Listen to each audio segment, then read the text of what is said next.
की निवडणुकांची घोषणा झाली आहे। आम्ही त्या निवडणुकांना सामोरं जाऊ। तीनही आमचे जे पक्ष आहेत ते आपापल्या परीनं त्या स्तरावर युतीच्या संदर्भात निर्णय घेतील। पण कुठल्याही परिस्थितीमध्ये आम्ही तिघही एकच आहोत। कुठे युती झाली नाही तरी आमची पोस्टपोल युती होईल।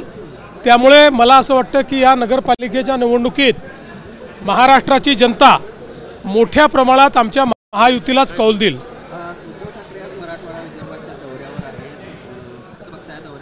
हे चांगलं आहे, विरोधी पक्षाचं काम आहे।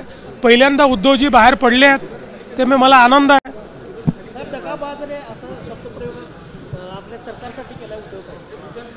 उद्धव ठाकरे टोमणे मारण्याच्या पलीकडे काहीच करू शकत नाहीत।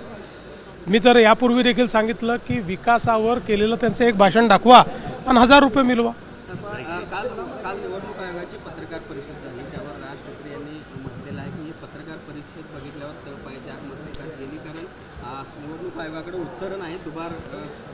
त्यांना एकच उत्तर पाहिजे, ते म्हणजे निवडणुका पुढे ढकला। त्यांना दुसरं कुठलंही उत्तर अपेक्षित नाही आणि सुप्रीम कोर्टाच्या आदेशामुळे निवडणुका पुढे जाऊ शकत नाहीत। त्याच्यामुळे त्यांना अपेक्षित उत्तर मिळू शकत नाही।